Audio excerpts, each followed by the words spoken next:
Imagine, you're sitting in the waiting room of a private bank on a Tuesday morning. To your right sits a man in a bespoke suit, checking a 1 lakh rupee watch every 30 seconds, his leather briefcase looking like it costs more than a small car. To your left, there is a man wearing a cotton shirt that has been washed one too many times, faded jeans, and slippers that lost their original color years ago. The receptionist barely looks at the man in the slippers. She assumes he's wandered into the wrong building. But when his name is finally called, he stands up, unhurried, and walks into the wealth manager's office. That man has 14 crore rupees in assets managed by that bank. In that single moment, you realize a truth most people never grasp. Real money in India almost never looks like what the movies told you it looks like. This is the power of being financially invisible. While the rest of the world is exhausted, stressed, and drowning in EM, is just to keep up a social theater, the quietly wealthy are mastering a different game. They've realized that looking ordinary is not about being kanjus or cheap. It is a sophisticated strategy to protect your money, grow it, and keep it from becoming a target. The trap of the Indian social theater. We are currently living through a massive cultural confusion. We have confused spending with having. For our grandparents, a gold ornament or a large house was a reliable signal of wealth because you couldn't easily fake it. But today, the signal is broken. In a world of buy now, pay later, 7-year car loans, and credit card limits that exceed your annual salary, anyone can costume themselves in success. You see a neighbor driving a 40 lakh rupees SUV. You don't know if he owns that car or if he is 3 months behind on his payments. You see a colleague posting photos from a luxury resort. You don't see the high-interest debt lurking behind the Instagram filter. Most people are performing in a social theater, trying to impress an audience that is performing right back at them with money none of them actually own. It is a closed loop of people impressing each other with debt. They are like a man holding a massive bucket in the monsoon rain. The bucket looks impressive, but it has 100 holes in the bottom. The money pours in, but it pours out just as fast through Swiggy orders, high-end gym memberships, and aspiration purchases. At the end of the storm, the bucket is empty, and the man is exhausted. The invisibility shield? Why silence is protection? Why is being invisible your greatest competitive advantage? Because in our society, visibility creates targets. There is a blunt truth among wealth advisors. Money you can see gets asked for, envied, or sued. Money you can't see just keeps growing. When your clothes, your car, and your lifestyle don't reveal what you have, you gain a layer of active protection. The relative tax. We all have that distant relative who only calls when they think you are settled and asks for a loan that never gets repaid. If you look average, those requests never arrive. The salesman trap. Salespeople treat you differently when they think you have money, and not for the better. They push the premium package and the extended warranty because they assume you won't question the price. The legal target. In any dispute, lawyers look for wealth worth chasing. If you look unremarkable, you are often not worth the effort of a lawsuit. By staying invisible, you let your wealth work quietly behind the scenes, while your daily life stays calm. The math of the gap. To understand how invisibility builds wealth, you have to look at the gap, the difference between what you make and what you spend. Think about two people earning 90,000 rupees a month. Person A wants the world to know they've arrived. They have a 15,000 rupees car EMI, a 25,000 rupees rent for a posh area, and they refresh their wardrobe every season. By the end of the month, their account is empty. Person B earns the same 90,000 rupees but drives a 6-year-old scooty that's already paid off. They live in a modest apartment in an unremarkable area and wear simple, functional clothes.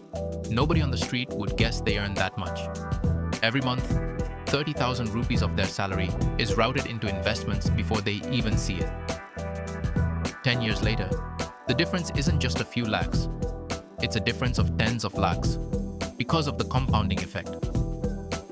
Person A looked successful the whole time, but person B is the one who actually is successful. Wealth is not about the income, it's about the ratio. Man A makes 2 lakh rupees and spends 2 lakh rupees. He has zero wealth. Man B makes 50,000 rupees and spends 30,000 rupees. He owns his time. Man B is richer because he has bought his freedom. The psychology, the dopamine trap. Why is this so hard to do? Because spending money triggers an instant social reward.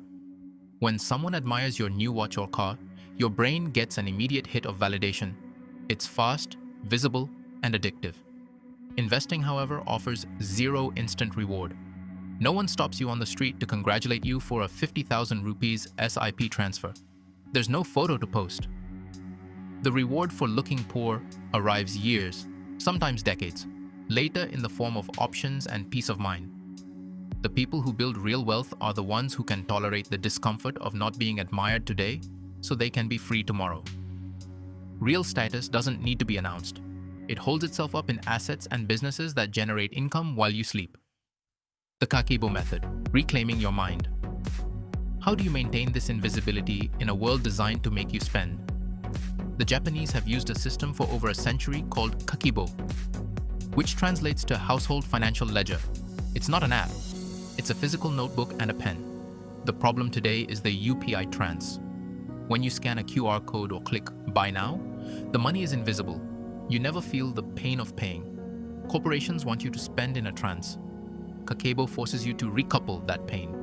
When you have to physically write cappuccino, 250 rupees on paper, your brain processes it differently.